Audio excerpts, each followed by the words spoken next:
Alhamdulillah, Alhamdulillah Rabbil Alamin. Alhamdulillahilladzi anzala sakinata fi qulubil mu'minin. Asyhadu an la ilaha illallah wahdahu la syarika lah. Wa asyhadu anna Muhammadan abduhu wa rasuluh. Allahumma shalli wa sallim wa barik wa karrim wa azim ala sayyidina Muhammad wa ala alihi wa ashabihi ajma'in. Amma ba'd, ya ibadallah.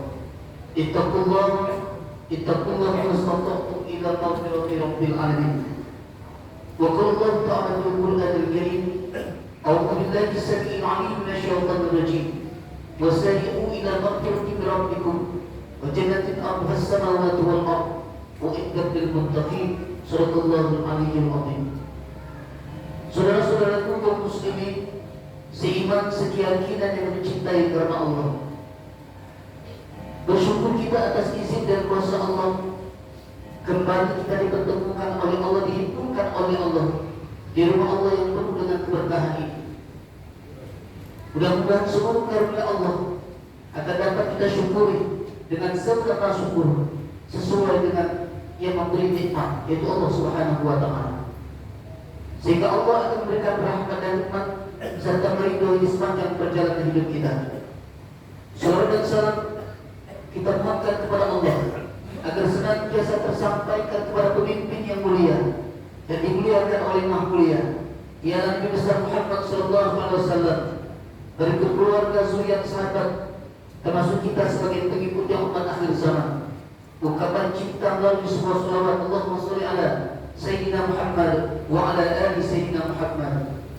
Melalui mimbar ini pula khatib yang dhaif dan fakir ini menasihati cara peribadatan kepada kita semua untuk senantiasa meningkatkan keimanan dan ketakwaan kepada Allah Subhanahu wa Ta'ala. Karena tidak ada satupun bekal yang paling baik, bahkan terbaik di sisi Allah setelah kita meninggalkan dunia ini selain bekal iman dan takwa. Iman dan takwa yang menghantarkan kebahagiaan hidup kita di dunia ini. Iman dan takwa yang menyebabkan kematian husnul khotimah di akhir perjalanan hidup kita. Bahkan iman dan takwa ini yang menentukan kemuliaan manusia di sisi Allah Subhanahu wa Ta'ala. Seluruh kaum muslimin, semoga Allah muliakan kita dengan nilai iman dan takwa tersebut. Amin. Seluruh kaum muslimin, seiman sekeyakinan yang mencintai karena Allah, di khutbah kita pada hari yang penuh keberkahan ini tentang keutamaan orang-orang yang bertakwa menurut Al-Qur'anul Karim. Sebagaimana kita ketahui bersama, Allah telah menyatakan tidak ada satupun manusia yang paling mulia di muka bumi ini, siapapun dan apapun profesinya, kecuali orang-orang yang memiliki nilai takwa di hadapan Allah. Dijelaskan oleh Allah di dalam surah Al-Hujurat ayat 13, inna akramakum indallahi atqakum. Kemuliaan manusia tidak ditentukan oleh keturunannya.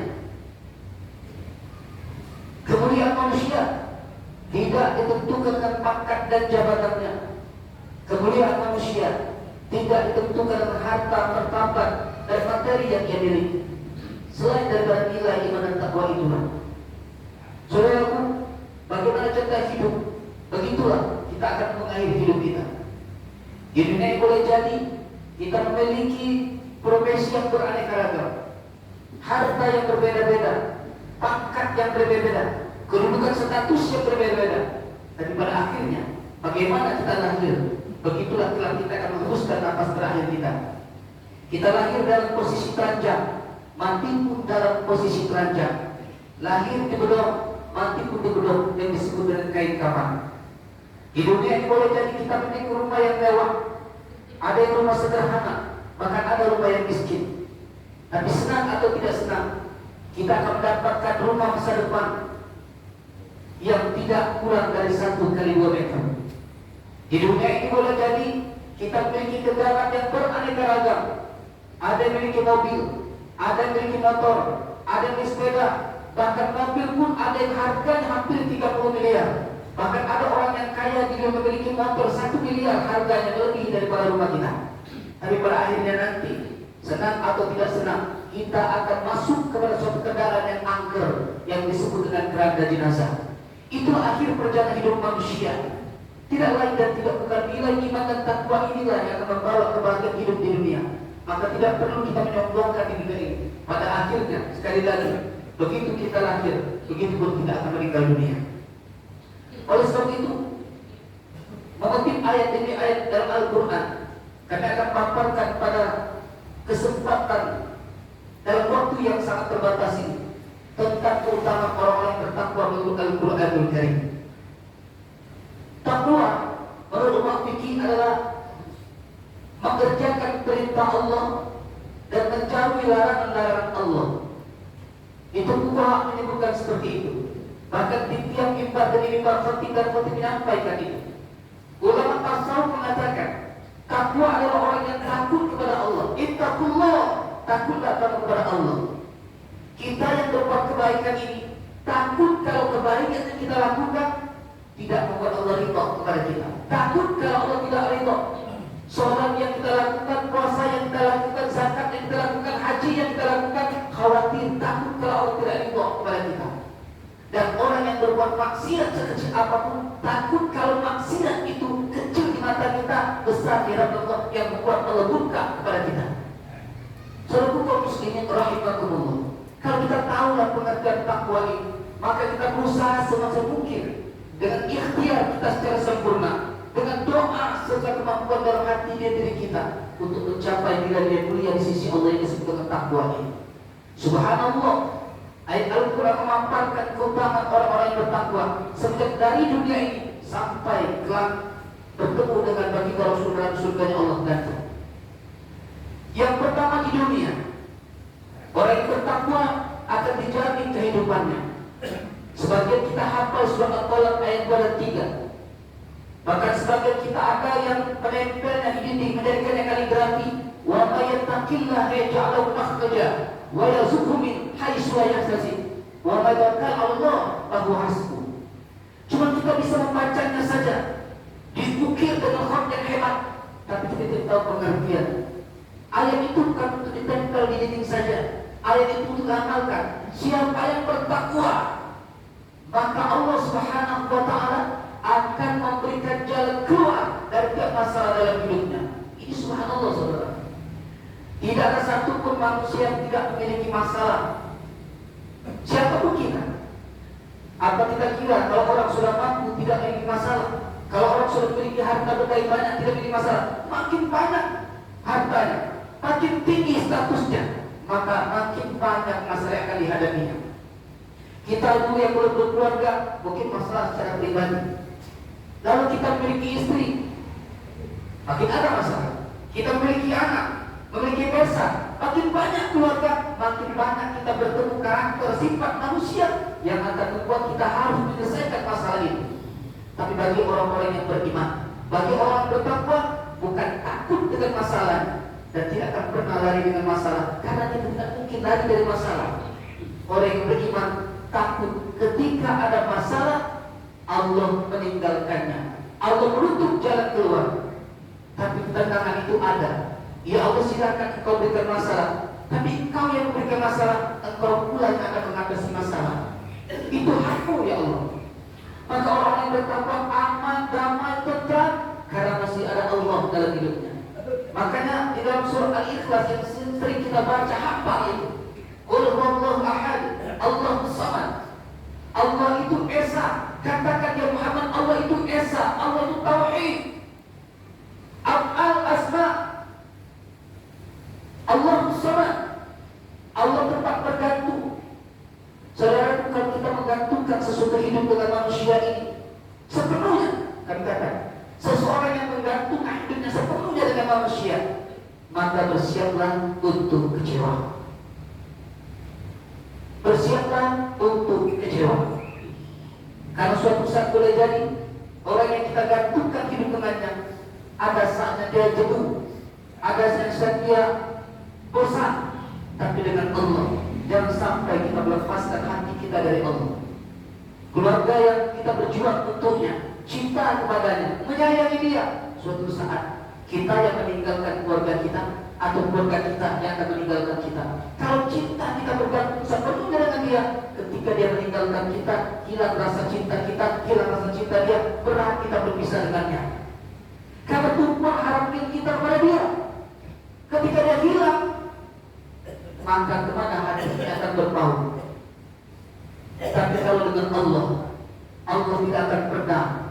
meninggalkan kita.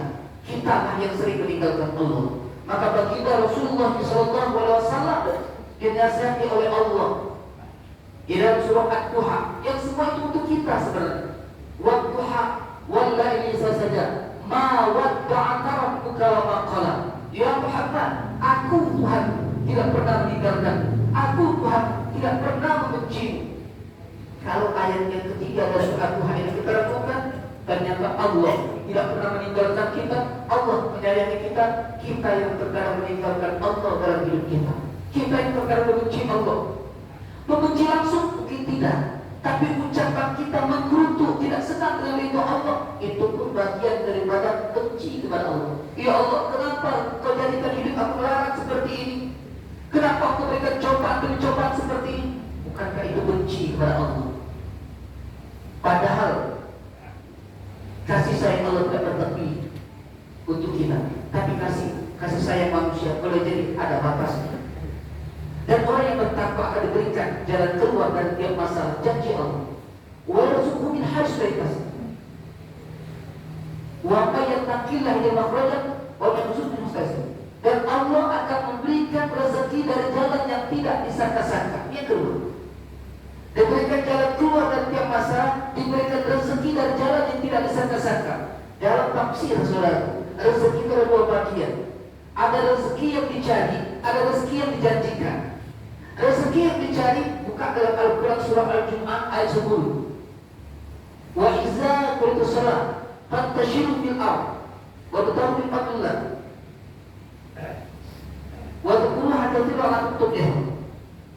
Jika kamu telah menyelesaikan sholat, maka bertebaranlah kamu di muka bumi, cari karunia Allah, cari rezeki Allah. Ini rezeki yang dicari, ikhtiar. Tapi Allah tidak menentukan rezeki yang dicari saja. Kalau rezeki hanya tertuju kepada mencari saja, bagaimana orang yang tidak bekerja? Bagaimana orang yang sakit? Apakah rezeki terputus? Tidak. Allah masih menjanjikan rezeki yang dijanjikan, yang di dalam surah Al-Qalam ayat 3 ini. Siapa yang bertakwa, baik dalam kondisi sakit maupun kondisi sehat, baik dalam keadaan lapang maupun dalam keadaan sempit, maka Allah Subhanahu wa Ta'ala akan memberikan rezeki dari jalan yang tidak disangka-sangka. Berapa banyak orang yang tidak dengan biayanya bisa pergi ke Mekah lewat jalan yang tidak disangka-sangka. Wa ma yatawakkal 'ala Allah fahuwa hasbuh. Yang ketiga, jaminan orang yang bertakwa ini, Allah akan mencukupkan keperluan dalam hidup. Saudaraku, kalau tiga ini saja ada dalam hidup ini, aman kita di dunia. Bukankah kita ingin kebahagiaan dunia? Di dalam surah Al-Baqarah 201, Rabbana atina fid dunya hasanah wa fil akhirati hasanah wa qina adzabannar. Orang yang aman perkara dunia, maka akhirat pun insya Allah akan aman. Makanya kehusuan kita dalam sholat ini salah satu yang ditentukan di dunia ini. Maka Nabi menyatakan, apabila makanan telah dihidangkan dan azan berbunyi, makan terlebih dahulu. Kenapa? Itu bisa mengganggu kehusuan kita.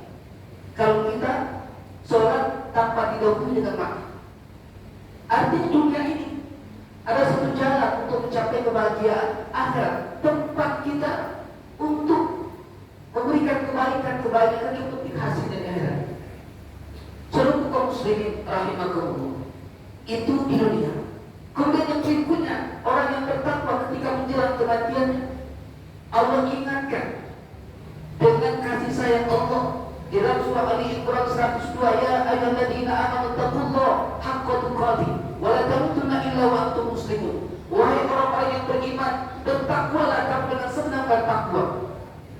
Ittaqillah, kata Nabi, ittaqillah yaitu kunta. Bertakwalah dimanapun kamu berada. Di masjid kita takwa, di pasar kita takwa, di kantor kita takwa. Maka orang yang bertakwa dimanapun tidak memiliki tempat, maka matinya pun dalam takwa. Wala tamutunna illa wa antum muslimun.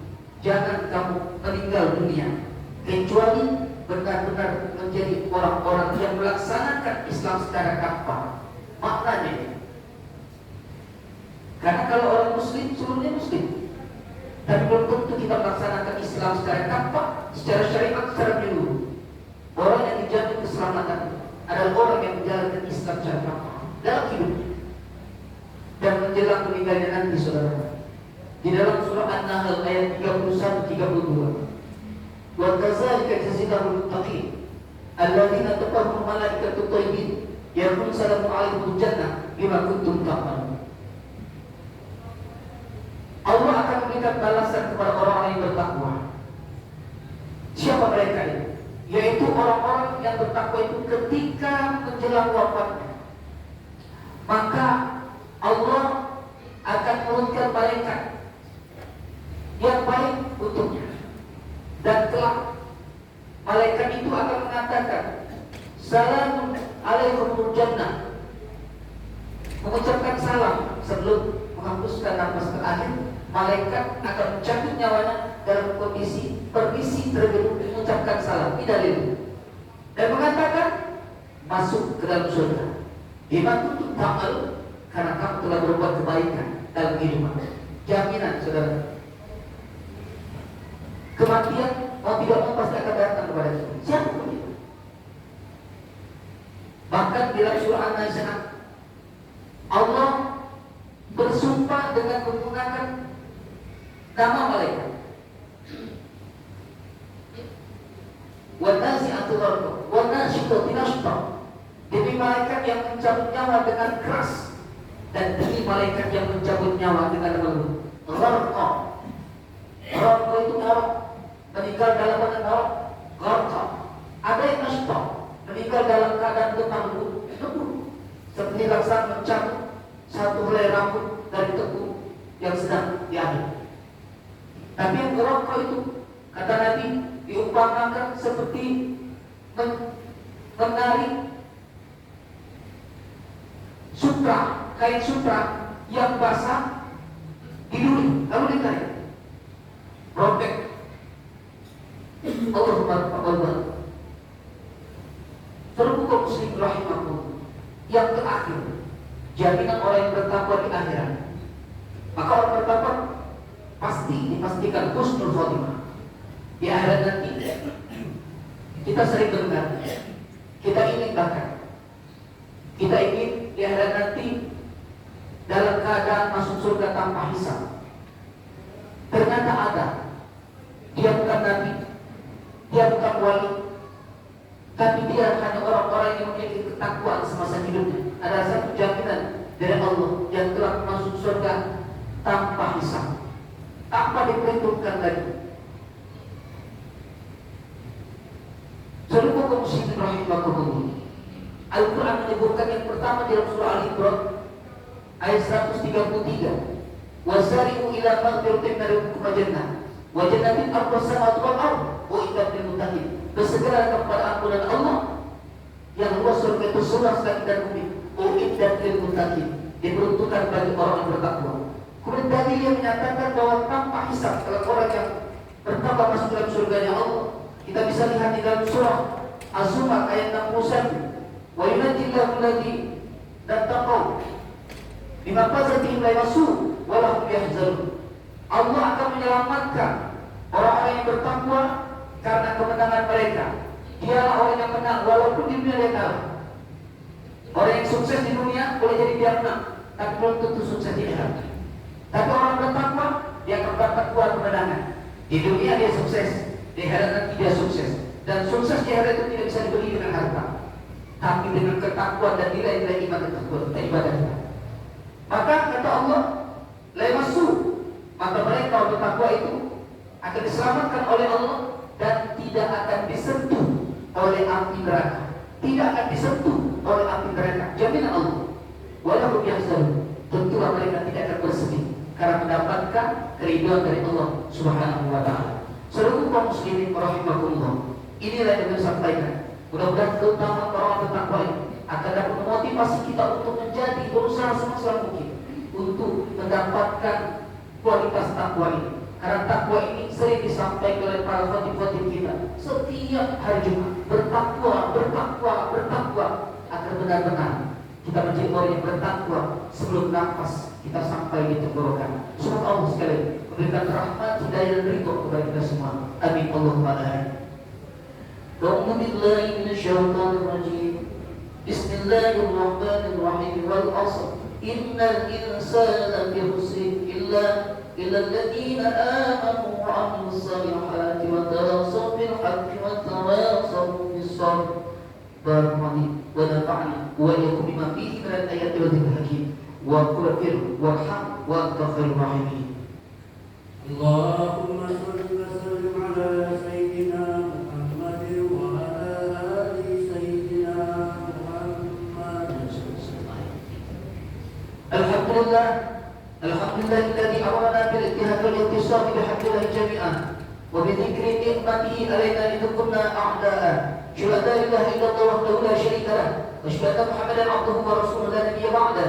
اللهم صل وسلم على سيدنا محمد صلاة كاملة وسلم سلاما تام عليه وعلى آله وصحبه وسلم تسليما كثيرا. أما بعد فيا عباد الله اتقوا الله حق تقاته ولا تموتن إلا وأنتم مسلمون.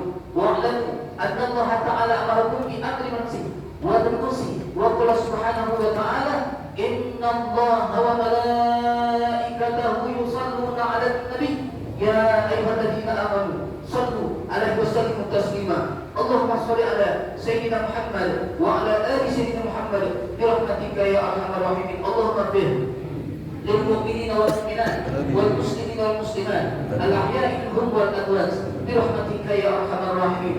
ربنا اغفر لنا ذنوبنا ولوالدينا وارحمهم كما ربونا صغارا ولجميع المؤمنين والمؤمنات والمسلمين والمسلمات برحمتك يا أرحم الراحمين. اللهم طول أمورنا للعبادة وبارك لنا في حياتنا برحمتك يا أرحم الراحمين. ربنا آتنا في الدنيا حسنة وفي الآخرة حسنة وقنا عذاب النار والحمد لله رب العالمين. عباد الله إن الله يأمر بالإحسان وإيتاء ذي القربى والبخس والمنكر والبغي يعظكم لعلكم تذكرون. فاذكروا الله العظيم يشكركم واشكروا على نعمته ولذكر الله أكبر والله يعلم ما تصنعون. أقيموا الصلاة. الله أكبر.